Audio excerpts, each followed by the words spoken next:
मेरे गांव में कहावत है, जब लोग तुम्हारे खिलाफ बोलने लगे समझ लो तरक्की कर रहे हो।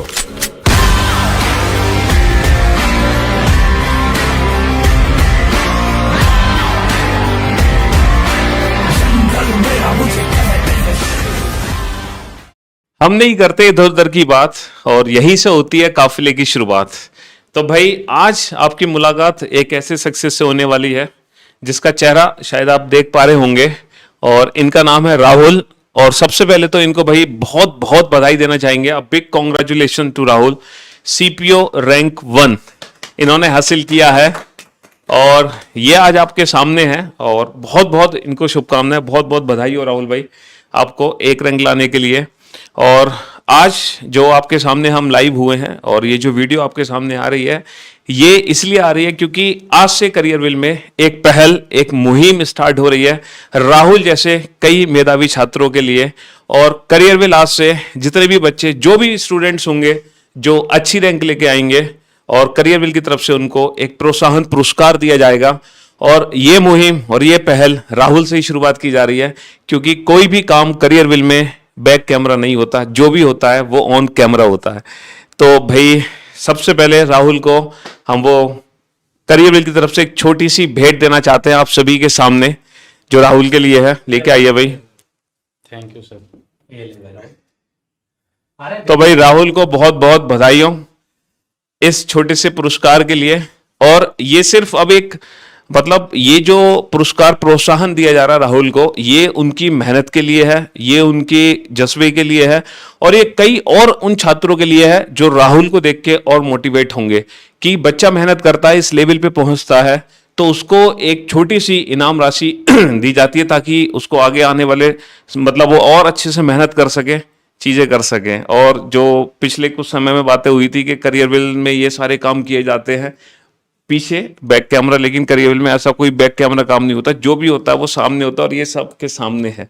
और भाई आने वाले स्टूडेंट्स आप लोग तैयार हो जाओ यहाँ तक पहुंचने के लिए, अच्छी रैंक लाने के लिए, ठीक है। तो भाई राहुल बहुत बहुत आपको शुभकामनाएं, बहुत बहुत बधाई हो सर। कुछ तो अब राहुल को ही मैं माइक दूंगा। राहुल अपने बारे में कुछ बताएगा, अपनी पढ़ाई के बारे में, स्ट्रेटेजी के बारे में। राहुल अपने नोट्स भी लेकर आया है। राहुल के सर एक बार नोट्स दिखाएंगे।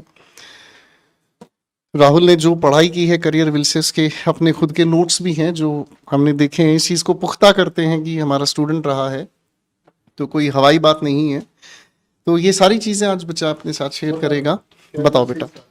सबसे पहले मेरा धन्यवाद सभी मेरे गुरुओं को। आपके बिना ये मंजिल मेरी बहुत ही नामुमकिन सी लग रही थी मुझे। मार्च 2020 में मैंने अपनी जर्नी शुरू करी थी करियरविल के साथ ही। और जब शुरू में मैं बिल्कुल एवरेज छात्र था, और मुझे लग नहीं रहा था कि भाई यहाँ तक मैं पहुँच पाऊँगा। लेकिन आप सभी के अच्छे मार्गदर्शन के साथ मैंने अपनी मंजिल पा ली आज। और मेरा बचपन से ड्रीम था कि भाई मैं सीपीओ से दिल्ली पुलिस लूँ, लेकिन कभी ये नहीं सोचा था कि भाई मेरी AIR 1 आ जाएगी। लेकिन आज आप सभी की मनोकामना और भगवान के आशीर्वाद से मैंने ये मुकाम भी हासिल कर लिया। धन्यवाद सर। भाई ये जो बच्चे आप देख रहे हैं ना, ये वो नहीं है जो बहुत बड़े बैकग्राउंड से हैं। ये वो बच्चे हैं जो गांव से हल चला के निकले हैं, जिनके माता पिता ने मेहनत की है। आपको बच्चे की एक्सप्रेशन से भी, लैंग्वेज से भी लग गया होगा कि ये एक गांव देहात का देसी बच्चा है। और जैसे इसने खुद कहा कि मैंने आज तक सोचा नहीं था, और ये बात सच्चाई है कि इसने ऑफलाइन तैयारी नहीं की, इसने ऑनलाइन ही तैयारी की है करियरविल एप्लीकेशन पर। और जो पहले आरोप लगाए थे कि आप टॉपर्स को खरीदते हैं, तो हम तो ये कह रहे हैं कि हम तो प्रत्यक्ष रूप से देते हैं। कम से कम ये बच्चा अब हमारे पास जुड़ा है तो ये ऐसा नहीं कि दूसरी जगह चला जाए। पहले अंडर द टेबल क्या होता था कि एक कोचिंग सेंटर दे रहा है उसको, फिर दूसरा दे रहा है, फिर तीसरा दे रहा है। जबकि यहां पर क्या है कि लाइव हमने पहले शुरुआत की है बच्चों को, कि जो बच्चा जेन्युइन है, जो बच्चा मेहनती है, जो रैंक लेके आया, हम उसको सम्मानित करें। तो मैं कह रहा हूं जब सफलता आएगी ना, तो उन बच्चों के माध्यम से आती है जो गांव से जुड़े हुए हैं, जो जमीन से जुड़े हुए हैं। वो बच्चे आप देख लीजिएगा, अभी एक रैंक 37 भी हमारे पास है, और भी बहुत सारे बच्चे जिनके इंटरव्यू हम लाइव करने वाले हैं, सारे गांव से बिलोंग करते हैं। थोड़े सा एजुकेशन के बारे में बताओ तो भाई कैसे रहा एवरेज बच्चा 10वीं 12वीं? ये अटेम्प्ट कौन सा था, पहला था या कौन सा? ये सर मेरा सेकंड अटेम्प्ट था सर। पिछले अटेम्प्ट में मुझे BSF मिली थी सर, ओके। लेकिन रह गया था सर, मैं 4 नंबर से रह गया था दिल्ली पुलिस से। अच्छा। लेकिन मेरा तो मन था जाने का, लेकिन घर वाले बोले कि भाई अपने ड्रीम को फॉलो कर, और कोई बात नहीं, अगर कुछ नहीं भी होगा तो कोई नहीं, हम देख लेंगे। तो अपना अगला अटेम्प्ट दे। फिर मैंने सर दोबारा फिर अटेम्प्ट दिया ये वाला। मैं तो सर सुबह मेहनत उतनी किया, डबल करी फिर? मेहनत तो सर शुरू से ही कर रहा था सर, पहले दिन से ही उतनी मेहनत कर रहा था पापा सर। क्या करते राहुल तुम्हारे? सर मेरे पापा रिटायर्ड फौजी है सर। रिटायर्ड फौजी। हाँ जी सर। सर मैं तो जैसे सुबह 8 बजे उठकर लाइब्रेरी पहुंच जाता था। वहाँ जैसे ऑनलाइन बैच लेने का फ़ायदा भी होता है सर कि ट्रैवलिंग का टाइम बचता है। और आजकल तो इंटरनेट का ज़माना ऐसा आ गया कि भाई जब जितना डाटा चाहिए उतना यूज़ कर लो वाईफाई वगैरह से। वहाँ सुबह 8 बजे जाके बैठ जाता था, अपना दिन का जैसे लंच भी ले जाता था, फिर दोपहर का भी वहीं ले जाता घर था। वापसी कितने बजे होती थी? शाम को ही आता था सर, मैं 8 बजे। अच्छा, हमारे हरियाणा में तो ये है कि ऑफलाइन की ज्यादा कहते हैं कि ऑफलाइन पढ़, तो ऑनलाइन के लिए कैसे मन बना है, मोटिवेट कैसे ऑनलाइन के लिए? किसी ने गाइड किया कैरियर के बारे में? हाँ सर, मुझे पता था कि भाई ऐसे ऐसे कैरियर विल है, लेकिन सर अगर सच बताऊं तो उस टाइम पे जैसे कुछ दोस्त ऐसे बोलते थे कि भाई बहुत अच्छा है, कर ले तू।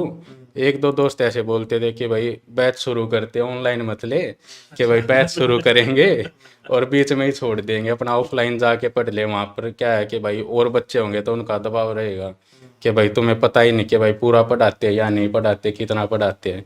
लेकिन सर मैंने अपने कुछ जो खास दोस्त थे उन पे भरोसा किया और फिर मैंने बैच ले ही लिया सर। फिर मैंने यही टारगेट बना लिया था कि भाई अब तो सब कुछ आप ही हो। मैं अपने घर वालों से भी ज़्यादा टाइम आपके साथ स्पेंड करता था सर। जैसे घर से तो खाना बनवा के आ जाता था, फिर सुबह से शाम तक सर मैं ऑनलाइन फिर ऑफलाइन प्रैक्टिस करनी। शाम को 8 बजे जाके सर फिर रोटी पानी खा के फिर सो जाता तो था। ये कितने टाइम में कर लिया है सारा तुमने कवर? सर लगभग सर 2 साल लग गए मुझे। 2 साल में रैंक 1 लिया? 1 साल के अंदर ही लिया रैंक 1? 4 नंबर से रह गए थे? हाँ सर, मेरी AIR 67 आई थी पिछली बार भी सर। लेकिन जब मैंने इतना डिस्क्लोज वगैरह कहीं नहीं किया था, मेरा यही था कि भाई कोई बात नहीं, आ गई। अगले दिन से फिर मैं लाइब्रेरी जाने लग गया था। तो माइंड में था कुछ रैंक का पहले से? रैंक लाने के लिए पढ़ रहे थे या कैसा? नहीं सर, टारगेट ऐसा कुछ था? मेरा टारगेट सिर्फ दिल्ली पुलिस था सर, कि कैसे भी करके दिल्ली पुलिस मिल जाए। और पेपर के बाद एहसास हुआ था कि कुछ रैंक 1 जाएगी या कुछ रैंक आएगी?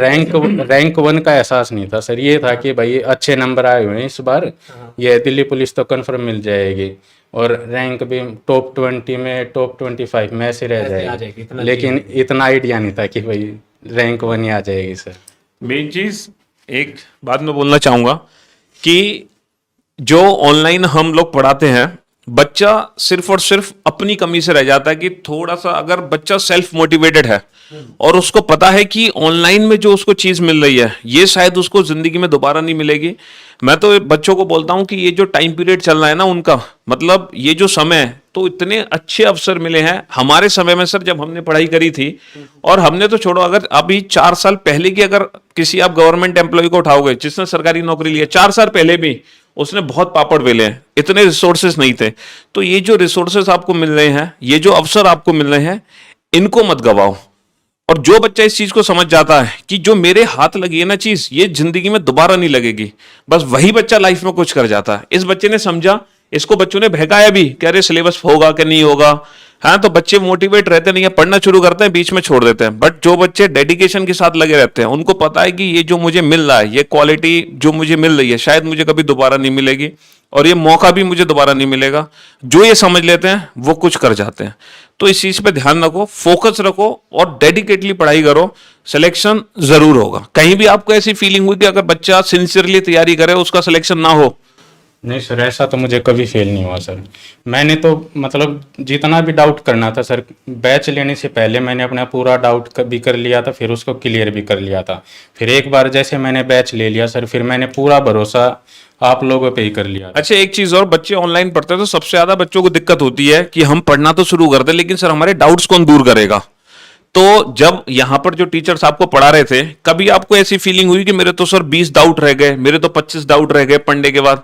ऐसी फीलिंग्स आपको हुई कभी? नहीं, इतने डाउट्स तो नहीं रहते सर, लेकिन पहली बार कुछ चीज़ नहीं सीखते हैं तो 1-2 चीज़ हो जाती है कि भाई ना नहीं समझ आती। लेकिन उस चीज़ का फायदा भी है कि भाई आपके पास लाइव मतलब वीडियो है आपके पास, एक बार पकड़ में नहीं आया, दूसरी बार देख लो।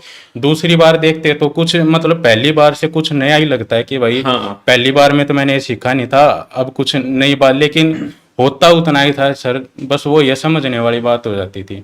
उसको दूसरी बार नहीं हो, तीसरी बार देख लो। तो इससे एक बात देखो भाई, हम जब भी कोई इंटरव्यू लेते हैं, बच्चे को मिलाते हैं, उसका सबसे बड़ा मोटिव होता है कि आपको मोटिवेट करना और साथ साथ ये समझाना कि ऑनलाइन का जो जमाना आ गया है ना, मैंने जो अभी राहुल की बातों से देखा है, उसने इतना अच्छे से ऑनलाइन में अपने आप को ढाल लिया कि लाइब्रेरी में बैठा सुबह से शाम तक पढ़ रहा है, और पता है उसे ऑनलाइन से इतने सिलेक्शन देते आए हैं, सिलेक्शन मतलब कैरियर विल, उस टैग लाइन को बनाया हमने रखा है हमेशा। और अगले साल भी आप देखिएगा, हर साल जो रैंक होल्डर्स हैं, ठीक है, वो हमारे यहाँ से निकल रहे हैं, और सारे रैंक होल्डर्स का एक ही एम है कि सर अंधविश्वास ना जता के कि ऑफलाइन वाला वो माहौल अब है ही नहीं, जमाने के साथ बदला।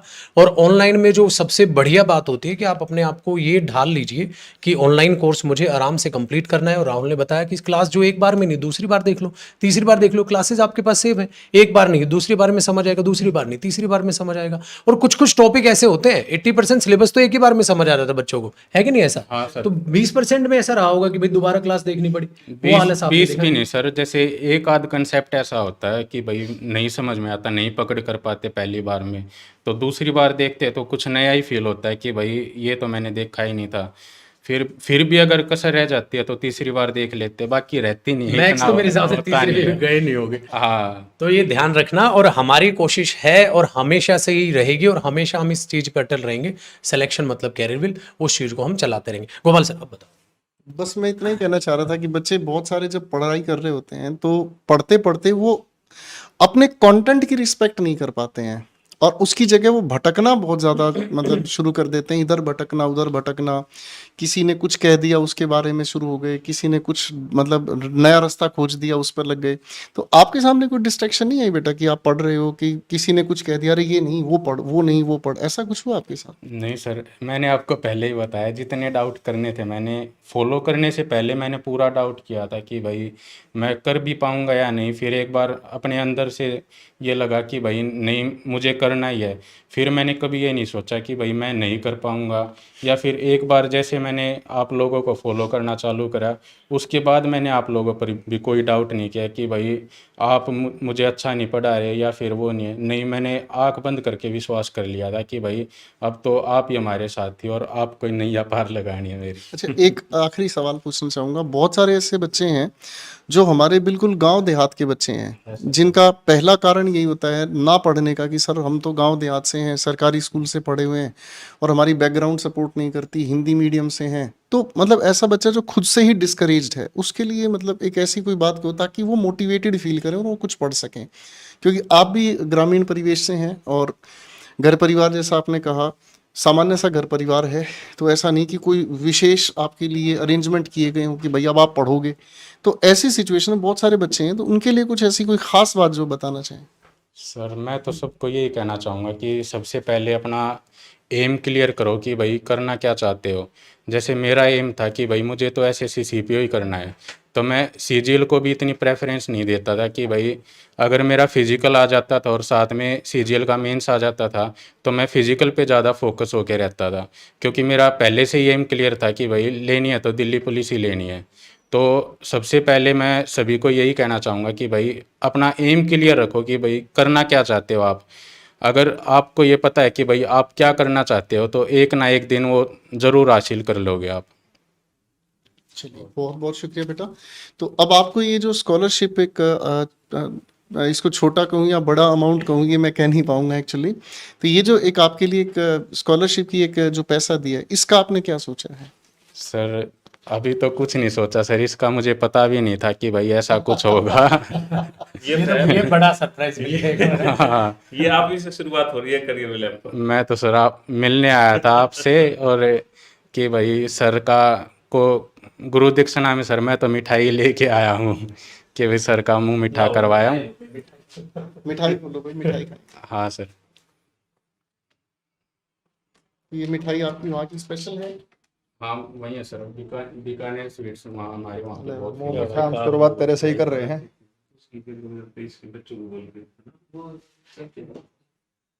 लो पीयूष सर, मुंह मीठा करो। तो ज्यादा खाता हुआ अपना खाओ खाओ पूरी यार। लो सर आप भी खाइए।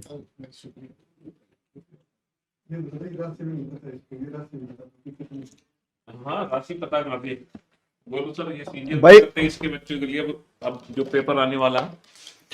हाँ जी, तो भाई ये देख लो अगली बार, ठीक है, आप लोगों के लिए है, तैयार हो जाओ, कमर कस लो, ठीक है, अच्छी रैंक लाने के लिए।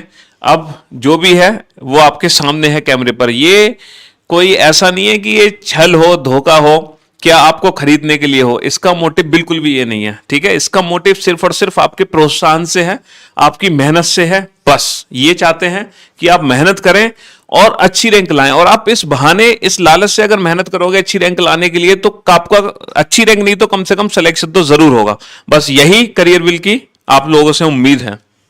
तो इसी बातचीत के साथ बहुत सारी बधाइयाँ, और जो भी बच्चे पढ़ रहे हैं उन सभी के लिए एक अच्छा मोटिवेशन होना चाहिए। एक लास्ट में एक बात बोलना चाहता हूँ सर। आप लोगों की टैगलाइन है कि भाई सिलेक्शन मतलब कैरियर विल, और ये सच भी होता है सर। तो मैं आप सभी को सर एक बार और थैंक यू बोलना चाहता हूँ सर।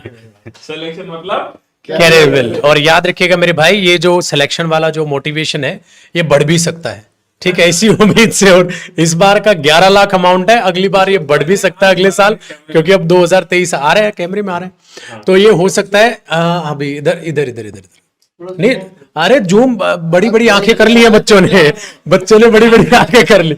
अगली बार ये बढ़ाने का भी सोच सकते हैं। देते हो तब भी दे। हाँ, बच्चों को पता भी नहीं है अमाउंट कितनी है। एक बार अरे ये बच्चे बच्चे के लिए भाई साहब, ये 2000 का नोट ऐसे कर दो, सूंघ के बता देते थे। सो अगली बार बेटा 11 लाख बढ़ भी सकता है, ठीक है। और परमपिता परमात्मा से हमारी भी, राहुल की भी, सबकी यही दुआएं हैं कि अगली बार आप सिलेक्शन लाएं, अगली बार आप रैंक होल्डर बने। और मैं ये कहता हूं रैंक के लिए पढ़ो, ठीक है। माइंड में जैसे सोचता कोई नहीं है, राहुल ने भी रैंक 1 का नहीं सोचा था, बट इसको पता था भाई 25 तक के रैंक में ये आ जाएगा। तो रैंक के लिए जब पढ़ोगे ना तो कुछ छोड़ने का मन नहीं करेगा, फिर आप और ज्यादा सीरियस होकर पढ़ोगे। और जब भी पढ़ने का मन ना करे तो टैगलाइन देखना हमारी, सिलेक्शन मतलब कैरियर विल। और उसी कंटेंट से देखे हम जब बढ़ाते हैं, यही तो मन में होता है कि रैंक देना है, रैंक लाइन निकाल के लेके आना है। तो याद रखिएगा बेटा, और ये अमाउंट बढ़ाएंगे हम। खुश रहो तुम। डबल तो जयदीप सर ही कर देंगे हमारा हिस्सा माल। ठीक है, अब ड्रीम पूरा हो गया बेटा तेरा। चलो मेरे दोस्त, थैंक यू सो मच। और यूं ही मेहनत करते रहिए। एम जो था हमारा आपको मोटिवेट करना, बहुत अच्छे से आई थिंक आप मोटिवेट हो गए होंगे, ठीक है। तो एक बार सारे मिलके सिलेक्शन मतलब कैरियर विल, और डिटेल्ड इंटरव्यू भाई का भी आएगा। ये एक छोटा सा ट्रेलर था। Thank you everyone.